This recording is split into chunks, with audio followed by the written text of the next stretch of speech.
Magandang umaga, may apat. Magandang umaga rin po, Guro. Ngayon, magkakaroon tayo ng lakbay-aral. At may mili tayo ng paaralan na ating pupuntahan gamit ang ating ruleta. Handa na ba kayo? Opo!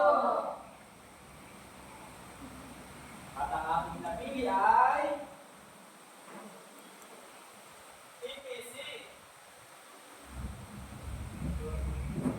At ngayon, bago tayo maglakbay, ay magdasal muna tayo. Sumayuhan lahat.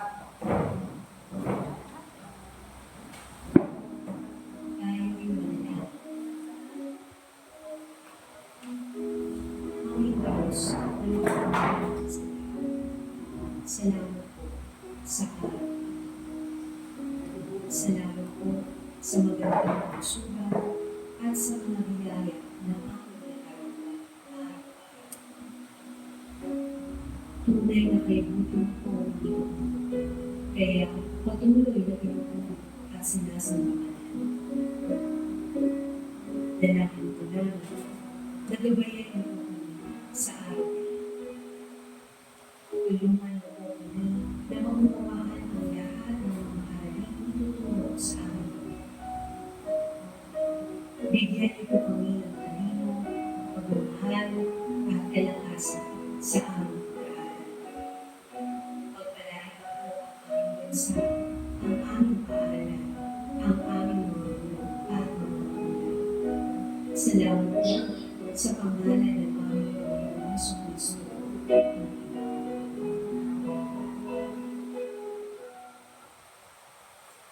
Ngayon, ang ating gagamitin sa paglalakbay, ang ating rocket ship. Handa na ba kayo?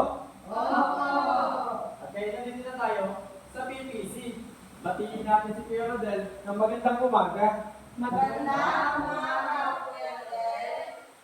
At kilalanin natin ang ibang guro na makikita natin sa PPC. Siya ay si Sir Joviel. Batiin natin siya ng magandang umaga. Magandang umaga, Sir Julian. At gusto niya tayo ay sumayaw at tumawid. Maaari ba tumayo ang lahat?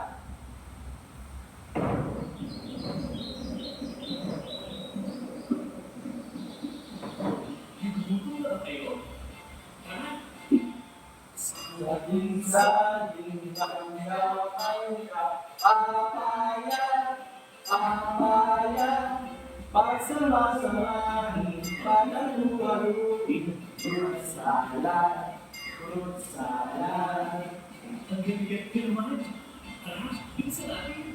Saging-saging bangga bangga, papayan, papayan, pagsama-samahin, panaluwaluin, fruit salad, fruit salad. Ay mga bata, nagustuhan niyo ba ang ating ehersisyo? At ngayon naman ay tingnan natin kung sino ang susunod na guro na ating may kilala. Siya nga si Sir Ian. At bibigay siya ng mga alitungtungin na dapat natin sundin sa paaralan. Ngunit bago iyon, ano ang mga alitungtungin na inyong nalalaman? Aaron? Makinig sa sinasabi ng guro. Magaling. Herbie? Itaas ang kamay kung nais sumagot. Magaling, tama ang inyong mga naging kasagutan. At ito ang mga alitungtunin na dapat natin sundin sa paaralan. Ating basahin. Mga alitungtunin sa silid-aralan. Mga tuntunin sa silid-aralan. Makinig ng mabuti sa guro. Makinig ng mabuti sa guro. Magbigay galang sa isa't isa. Magbigay galang sa isa't isa. Itaas ang kamay kung may nais sabihin o isagot. Itaas ang kamay kung may nais sabihin o isagot. Iwasan makipag-usap sa inyong katabi kung hindi nararapat. Iwasang mag-uusap sa katabi kung hindi nararapat. Panatiling malinis ang silid-aralan. Panatiling malinis ang silid-aralan. Naintindihan niyo ba ang mga alitungtunin mga bata? Opo! At ngayon naman, tingnan natin kung sino ang susunod na guro. Siya ay si Ma'am Andeng. At ang gusto niya ipagawa sa atin ay magbasa ng mga salita. Handa na ba kayo mga bata? Opo! Basahin natin ang mga salitang ito. Bagi, Bahagi! manok, Manok! palasyo, Palasyo! higante, Gigante! pinto. Bito! Kaya naman sa papi ito, baging, Bagi! manok, Manok. Palasyo. Palasyo. Higante. Gigante. Ginto. Ginto. Ngayon sa parte nito, baging, Baging. manok, Manok. palasyo, Palasyo. higante, Gigante. at ginto. Ginto. Okay, magaling mga bata. Napakahusay niyong magbasa. At ngayon naman tingnan natin kung sino ang susunod na guro. Siya ay si Mama Marisa. At ang gusto niya ipagwasakin ay magbaling aral. Sagutin natin ang mga tanong.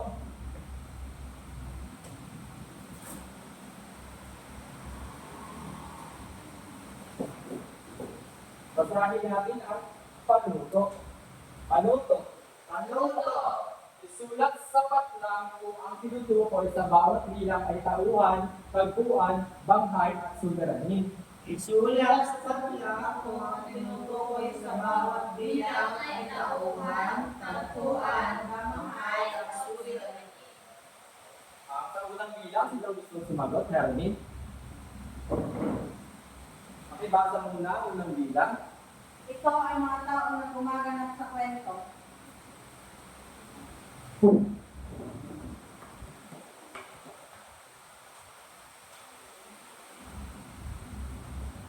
Sa pangalawang bilang, sino gusto sumagot?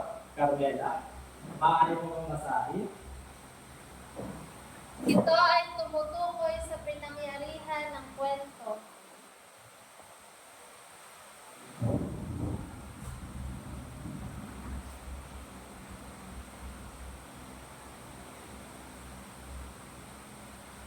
At sa pangatlong bilang naman, sino gusto sumagot? Hermin. Maaari mo kang masahin ang bilang na ito. Ito ay tumutukoy sa pagkakasunod ng pangyayari sa kwento.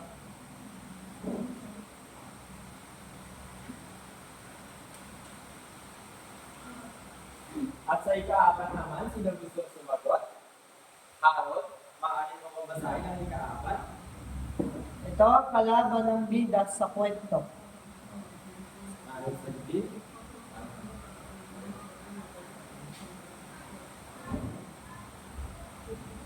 At sa ikalimang bilang naman, Julius Ray Danaw, maaari mo basahin. Sa ikalimang bilang, mas pakibasa.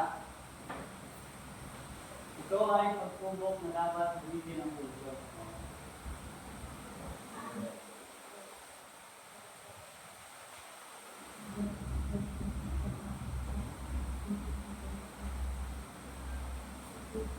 Magaling. Ating tingnan kung tama ang kanilang mga naging kasagutan. Sa unang bilang, pakibasa.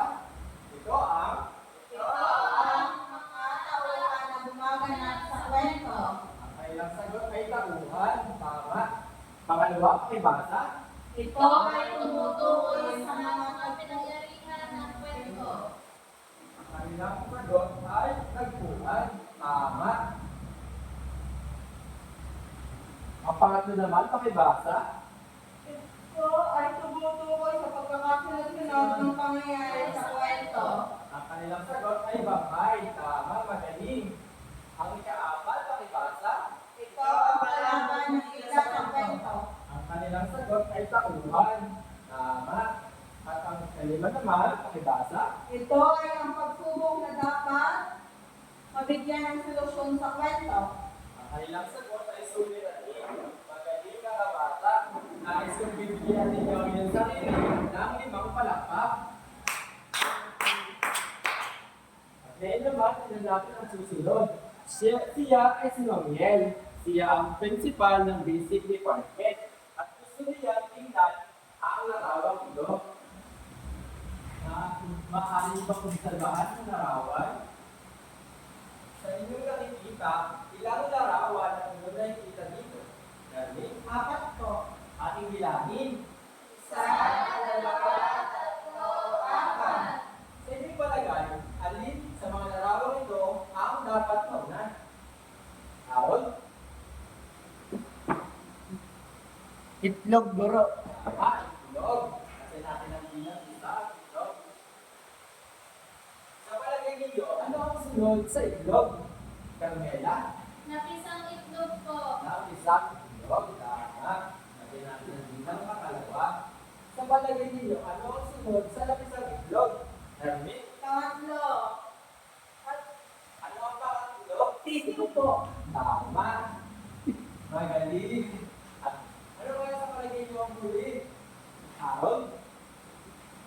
Manok, burok.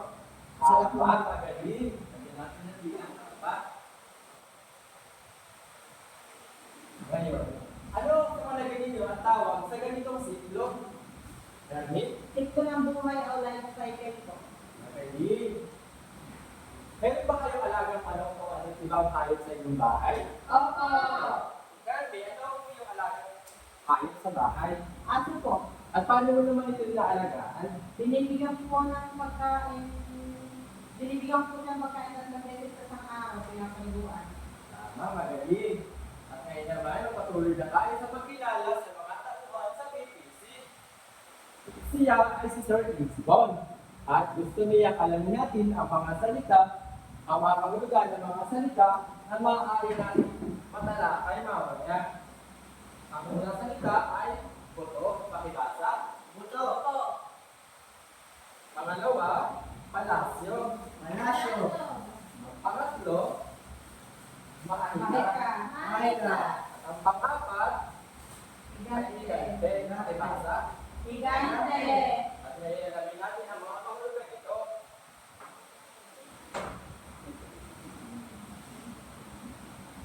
Ang aking pinapakita ay isang buto.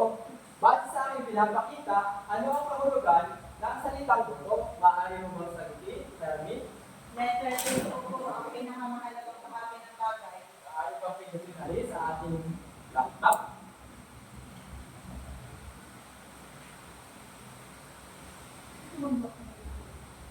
Tama. Ang buto ay tumutukoy sa binhi ng halaman o puno. Maaari niyo bang basahin? Ang buto ay tumutukoy sa binhi ng halaman o puno. Ang pangalawa naman, Base. pakibasa. Base sa larawan, ano ang ibig sabihin ng salitang palasyo? Sino ang gusto sumagot? Carmela?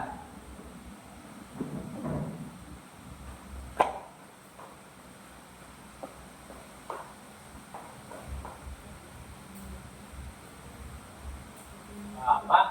Ang palasyo ay malaking bahay na tirahan ng mga hari at reyna. Maaari niyo bang basahin?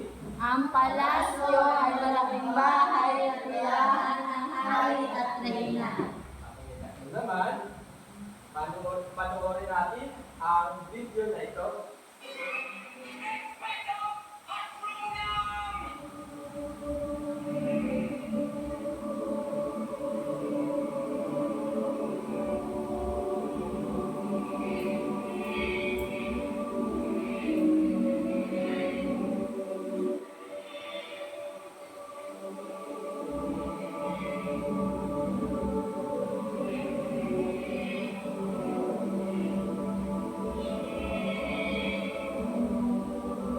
Ang pinapakita sa video ay mahika. Base sa inyo napanood, ano ang ibig sabihin ng mahika? Rosalie? Pagpapakita ng gawain hindi pangkaraniwan o supernatural. Maaari ba itong pindutin?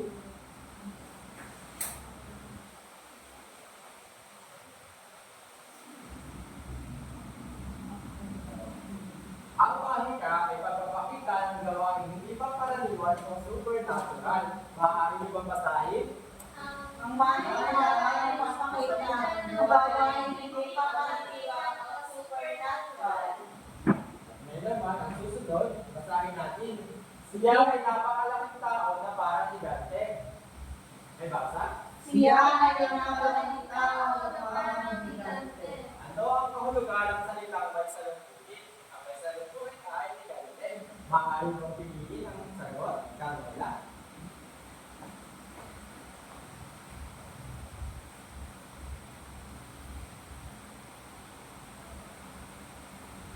Ang kahulugan ng salitang higante ay malaking tao. Pakibasa. Ang kahulugan ng salitang higante ay malaking tao. Magaling mga bata. At ngayon naman, ay magpatuloy tayo sa pagkilala sa mga tao sa PPC. Siya ay si Madam Pichi. At may tanong siya kung gusto niyo ba magbasa ng isang kwento? Oo! At ngayon, ibabasa tayo ng isang kwento tungkol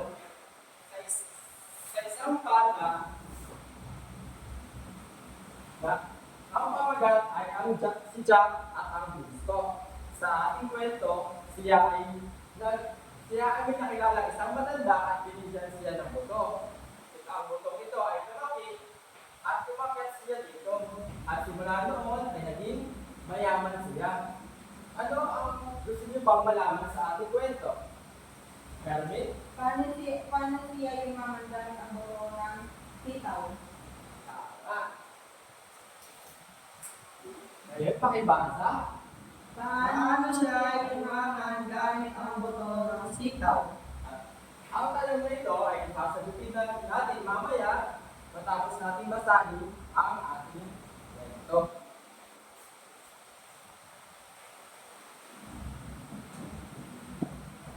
Ating basahin.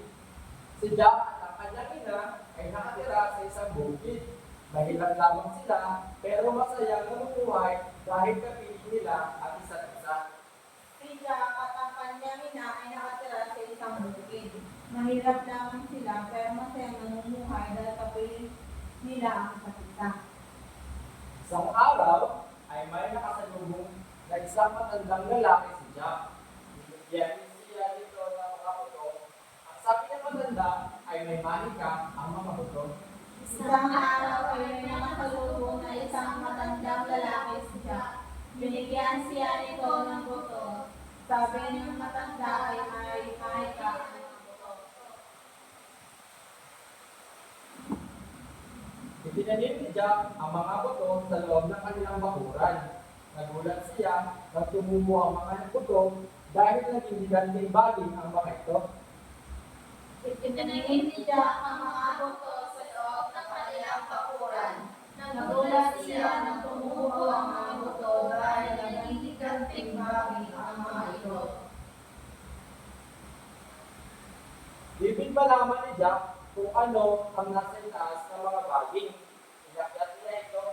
Nakarating siya sa ibabaw ng mga ulap kung saan may isang napakalaking palasyo. Ibig Malaman ni Jack kung ano ang nasa itaas ng bagay. Inakyat niya ito. Nakarating siya sa ibabaw ng mga ulap kung saan may isang napakalaking palasyo. Nakita ni Jack na may nakatirang higante doon at may alagang gintong manok na nalilindog din ng ginto. Nang makatulog ang higante, ay kinuha niya ito. Nakita ni Jack na may nakatirang higante Na may alagang bintong manok na nangihitlog din ng bintong. Na makatulog ang higante ay kinuha niya ang itlog. Ngunit nagising ang higante at nakita siya. Nagtatakbo si Jack pababa sa baging. Mabilis siyang nakababa at tinulong niya ang higanting baging. Ngunit nagising ang higante at nakita siya. Nagtatakbo si Jack pababa sa baging. Mabilis siya nakababa at tinutol niya ang higanteng baging. Nahulog ang higante sa lupa at namatay. Naging maunlad ang pamumuhay ni Jack at ang kanyang ina dahil sa gintong manok na naninitlog ng dito. Nakuha ang higante sa lupa at namatay. Naging maunlad ang pamumuhay ni Jack at ng kanyang ina dahil sa gintong manok na may itlog ng ginto. Magaling mga bata, nagustuhan niyo ba ang ating kwento? Opo! At ngayon ay magpatuloy tayo sa pagkilala sa mga tauhan sa PPC. Naunawaan niyo ba ang kwento? Opo! Ito na nawakan natin ay ating sagutin ng mga tanong. Saan nakatira si Jack at ang kanyang ina? Carmela? Sa bukid po. Tama. Sa bukid nakatira si Jack at ang kanyang ina. Ano ang ibinigay ng matanda kay Jack? Ernie? Buto ng sitaw po. Hey, buto ng sitaw ang binigay ng matanda kay Jack. At ano ang nangyari nung itinanim niya ang buto? Ernie? Tumubo po ng mataas. Tama. Tumubo na mataas ang buto na itinanim ni Jack. Ano ang nakita ni Jack sa taas ng baging? Ernie? Nakita niya ang mga higante at mga kayamanan. Tama. Nang umakyat si Jack Sa body ay nakita niya ang palasyo na may nakatirang higante at may mga kayamanan. Ano ang naging katapusan ng kwento? Carmela? Nakuha po ni Jack ang mga kayamanan at nahulog ang higante sa lupa at namatay. Naging maginhawa po ang buhay ni ng mag-ina. Tama. Ang katapusan ng kwento ay hindi maginhawa ang buhay ng mag-ina. At kung ikaw si Jack, ibibigay mo rin ba sa matanda ang inyong alagang baka kapalit ng mga buto? Grabe. Opo, sapagkat baka po totoo na meron po talagang maniwala tayo kung tumutay ng matanda. Eh, magaling ang iyong kasagutan. Tama ba ang desisyon ni Jack na ipagpalit ang baka sa mga buto ng sitaw? Carol? Opo, dahil kapalit po nito ay kabiniwangan. Tama, magaling. At ngayon naman, kung nagawain ninyo ang ating kwento, ating balikan ang ating tanong. Paano siya yumaman gamit ang mga buto ng sitaw? Ernie? Si Jack ay naman dahil sa nakuha niya kayamanan sa mga gante. Tama, magaling. At ngayon naman, magpapakita ko sa inyo ang mga larawan na hangon sa ating kwento.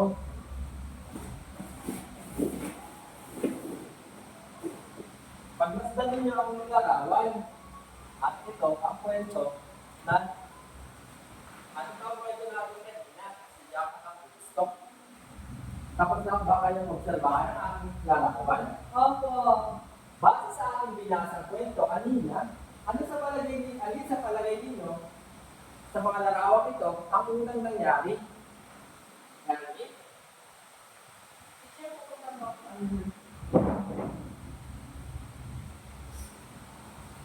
Ito po ang unang nangyari sa kwento.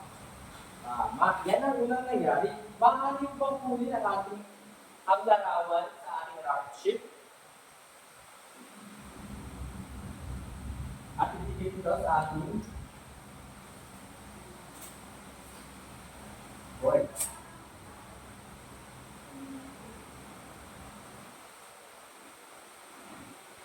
Pag sa inyo na itong larawan, maaari yung pag-ikwento kung anong mangyayari dito. Kaya Ang larawan ko rin papakita ng si Jack na kanyang pinakadala sa bukid. tama. Jack, ang kanyang ina ay nakatira sa bukid.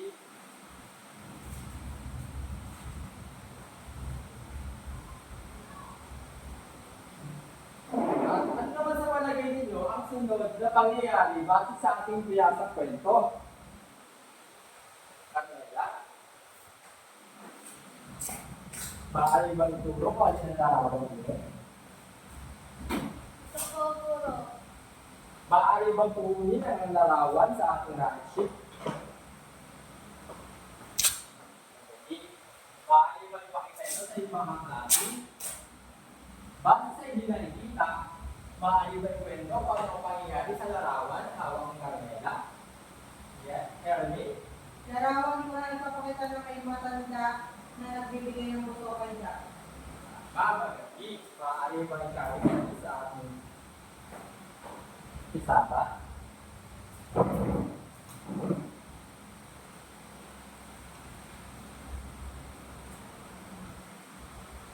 Base sa ating larawan ito, ano sa palagay ninyo ang sunod na pangyayari? Base sa ating binasang kwento? Carmela? Maaari ba ito sa mga larawan?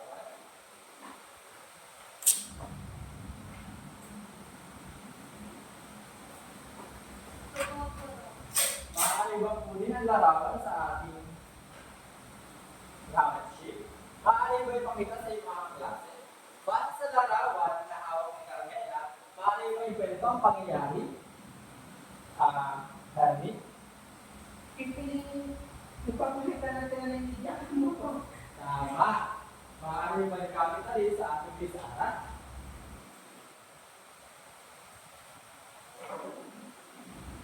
At ano naman sa palagay ninyo ang sunod sa larawan ito? Erwin? Maaari ba ituro sa mga larawan? Ito po. Ano sunod?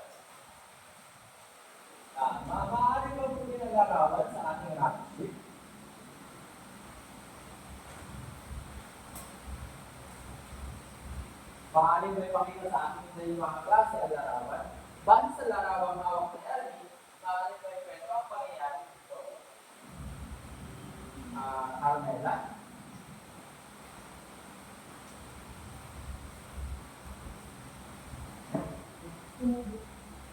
Sumubong po ang malaking puso ng bagay.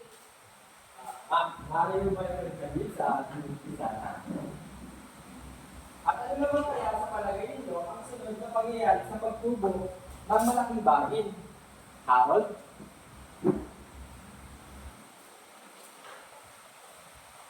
Ito po ang gulo. Tama. Maaari bang kunin ang larawan sa ating hardship? Maaari ba ipakita ito sa iyong mga klase? Base sa hawak na larawan ni Harold, maaari ba ikwento kung ano ang pangyayari dito? Umakyat si Jack sa bagay. Maaari mo bang ibigit ang kwento sa ating isa?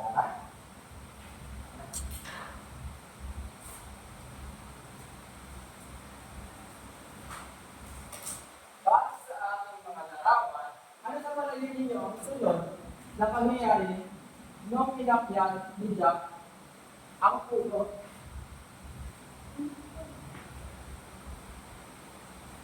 Carmela?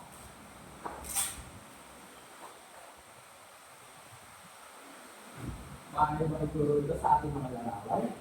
Ito po, guro. Tama. Maaari ba kunin na rin sa ating rocket ship? At maaari bang ipakita ito sa ating mga klase? Base sa larawang hawak ni Carmela, maaari ba ikwento ang pangyayari? Ready? Kinukuha po nito ng bintong ano. Tama. Kinukuha ni Jack ang likod mo. At matapos makuha ni Jack ang likod mo, ano kaya sa palagay ninyo ang sunod na pangyayari? Maaari niyo ba piliin sa ating mga larawan? Carmela?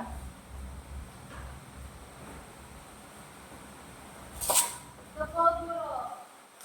Maaari bang tumagi ito sa ating rocket ship?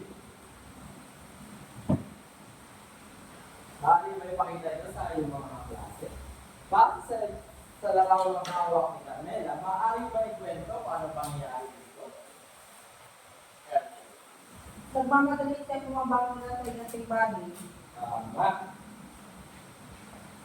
Nagmamadali, bumaba si Jack mula sa ibang bagay. At ngayon naman, ano sa palagay ninyo ang sunod na pangyayari sa base sa larawan ito? Carmela? Ito po, guro. Maaari bang kunin ang larawan sa ating rocket ship? Ngayon naman, base sa hawak na larawan ni Carmela, maaari ba ito ang pangyayari dito? Pinuputol ni Jack ang dating bagay. Tama. Pinuputo ni Jack ang higanting bagay. Ano kaya sa palagay ninyo ang sunod na pangyayari na maputol na ni Jack ang malaking bagay? Carmela? Ito po, guro. Magaling. Ngayon kung maaari mapulo na rin sa ating rocket ship. Base sa hawak na larawan ni Carmela, maaari ba ito ang pangyayari dito? Ernie? Maging hawa ang buhay ng Jack at ng kanyang ina.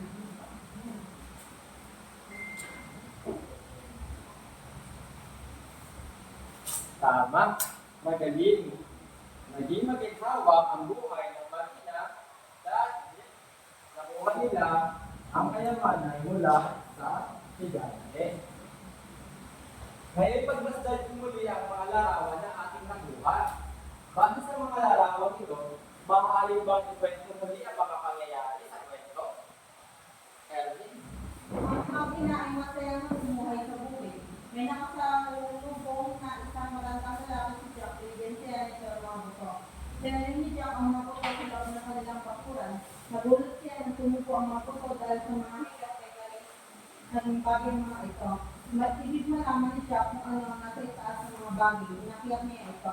Nakita ni Jack na may nakatirang higante doon at may alagang bitong manok na nangihitlog din dito. Nang nakatlog ang higante ay kinuha niya ito. Nagtatakbo ni Amigat and Bobby. Naging maunlad ng pamumuhay ni Jack at ng kanyang kinakal si Giganteng nang bimpang manong manahihilog ng dila. Magaling. Magaling ang pagkakwento ni Helmi sa mga pangyayari. Nais kumbigyan ninyo siya ng 5 palakpak.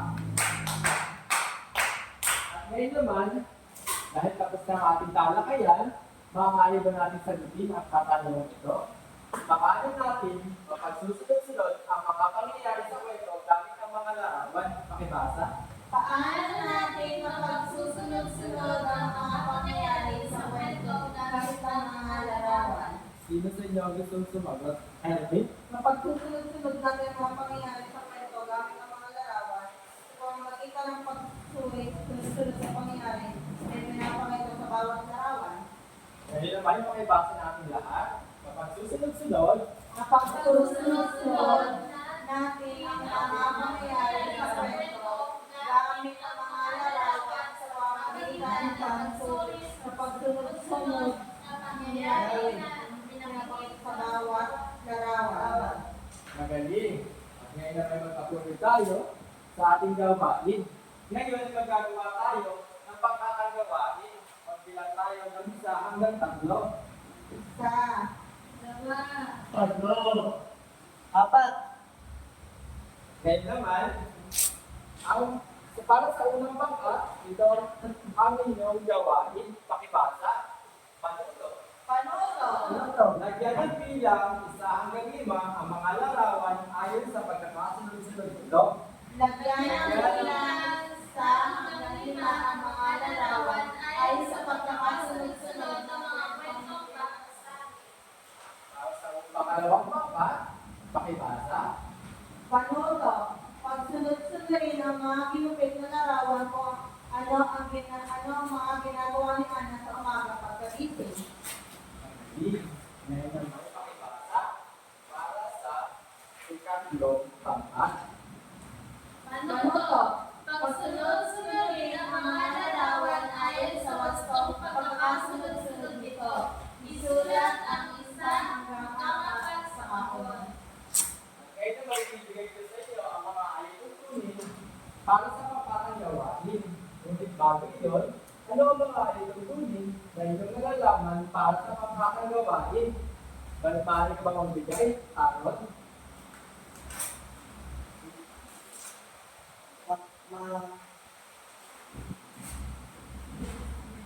Makiisa sa gawain ng grupo. Tama. Hindi. Magbigay ng ideya sa grupo. Magaling. At ito, ang mga alitutunin na dapat natin sundin para sa ating pangkakang gawain ating basahin. Mga alitutunin sa grupo. Mga tuntunin sa grupo. Pumunta sa lugar ninyo ng tahimik. Pumunta sa lugar ninyo ng tahimik. Sumunod sa leader ng grupo. Sumunod sa leader ng grupo. Maging responsable sa isa't isa. Maging responsable sa isa't isa.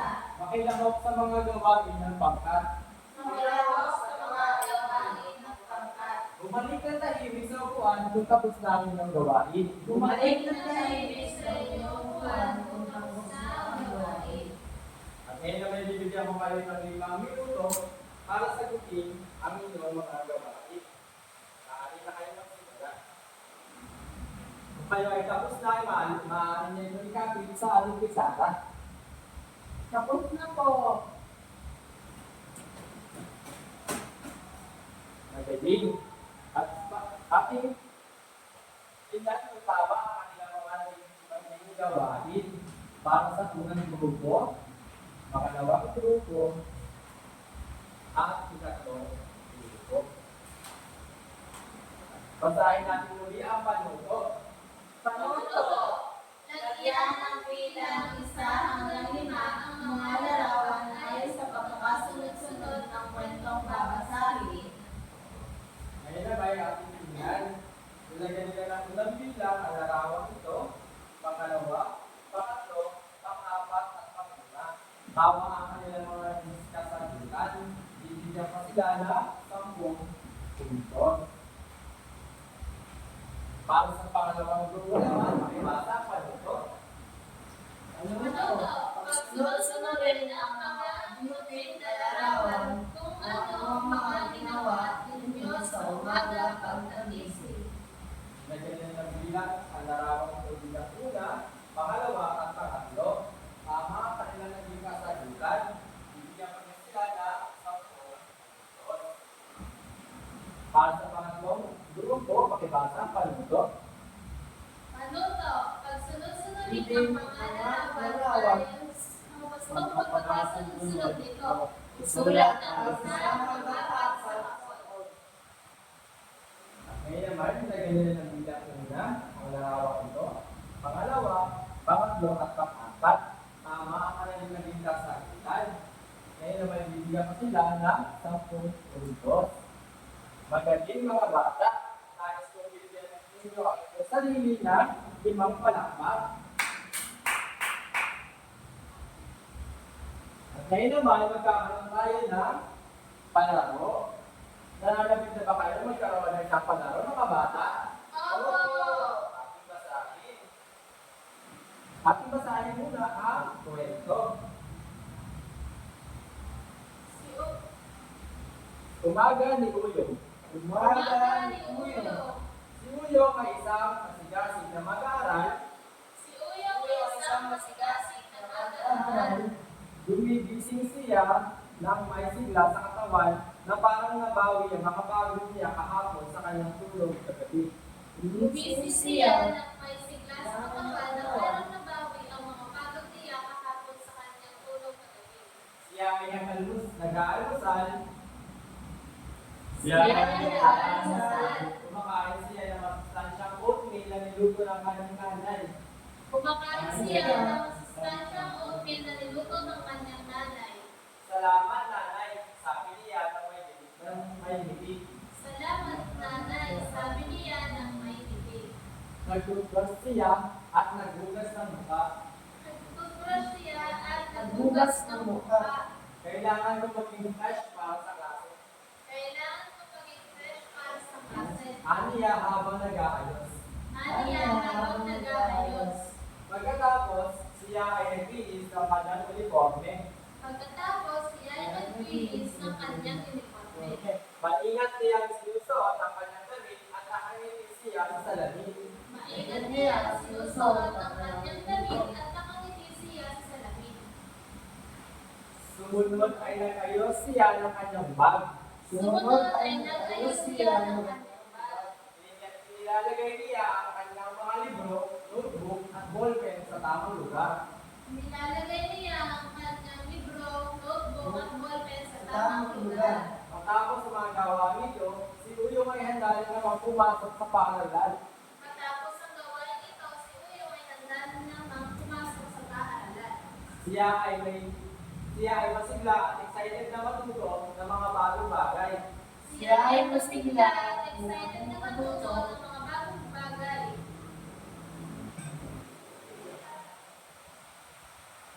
Sa ganitong paraan, nasisigurado ni Uyong na siya ay handa na sa kanyang mga aralin at masisiyahan sa kanyang araw sa paaralan.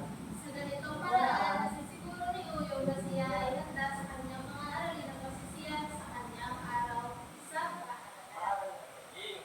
Ngayon naman, itanong natin ang mga tanong base sa ating binasang kwento.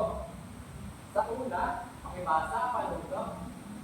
Ano ang unang dapat gawin pagkagising sa umaga? Piliin sa mga larawan. Maaari magpilitin habang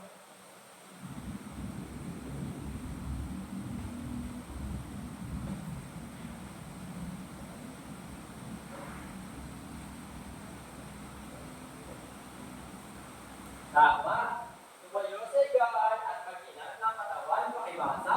Tumayo sa higaan at mag-inat ng katawan. Ating dalawang tanong naman, pakibasa. Ano ang pangalawang dapat gawin pagkagising sa umaga? Bigin sa lahat, maaari magkamit. Carmela.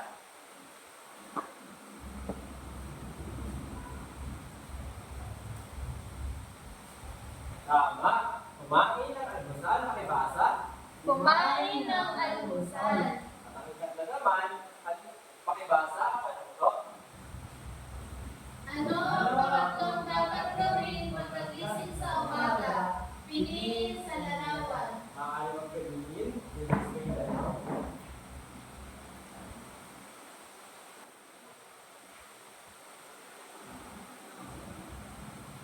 Tama. Magsipilyo lang ipin, pakibasa. Magsipilyo ngipin.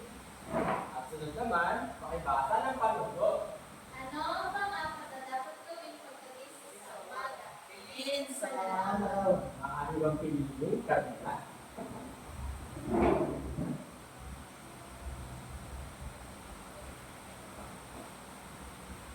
Tama. Magbihis ng uniforme, pakibasa. Magbihis ng uniforme. Muling tanong, katanungan, pakibasa. Ano ang muling dapat gawin pagkagising sa umaga? Piliin sa larawan. Erwin, maaari bang piliin?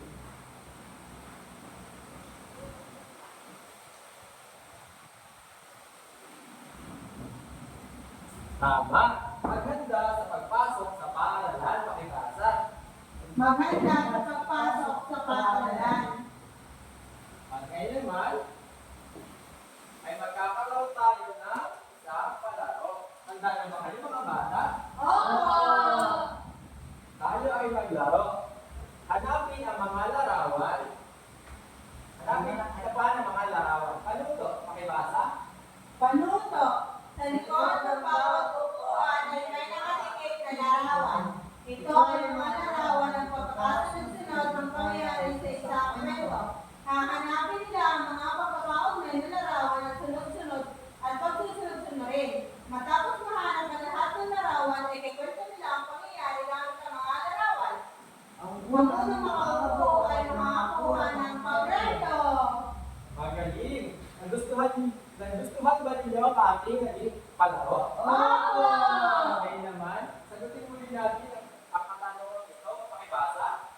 Paano natin Mapagsusunod-sunod ang pangyayari sa kwento gamit ang larawan. Maaari bang sagutin ito, Hermie? Kapag susunod-sunod natin ang mga pangyayari sa kwento gamit ang mga larawan, sa pamamagitan ng pagsuri sa pagsusunod-sunod na pangyayari na pinapakita sa bawat larawan, Pakibasa ng lahat. mapagsusunod natin ang mga pangyayari sa kwento gamit ang mga larawan sa pamamagitan ng pagsuri sa pagsusunod na pangyayari na pinapakita sa bawat larawan. Magaling. At ngayon naman ay oras na ng ating pagsusulit. Maaari ba po yan ang kwaderno para sa ating pagsusulit? Para sa unang bilang, babasahin natin ang kwento. Ang sunflower ni Tere. Ang sunflower ni Tere. Si Tere ay mahilig sa mga bulaklak, lalo na ang sunflower.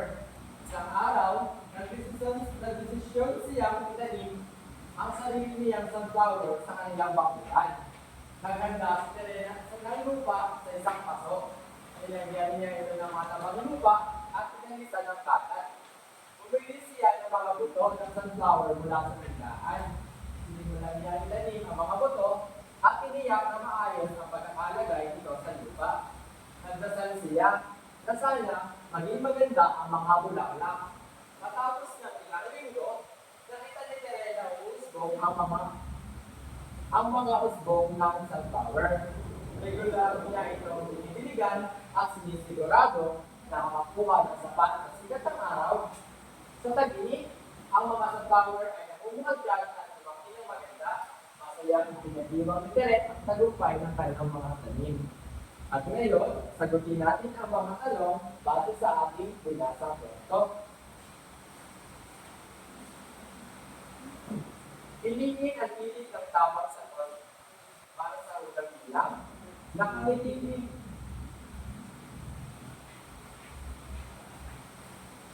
At ang mga larawan ay nasa inyong kwaderno. Makainin niyo itong salutan. Tapos na ba kayo mga bata? Opo. At ngayon naman, tuloy niyo ang inyong kwaderno para sa takdang aralin. At ito ang inyong takdang aralin. Pakisulat.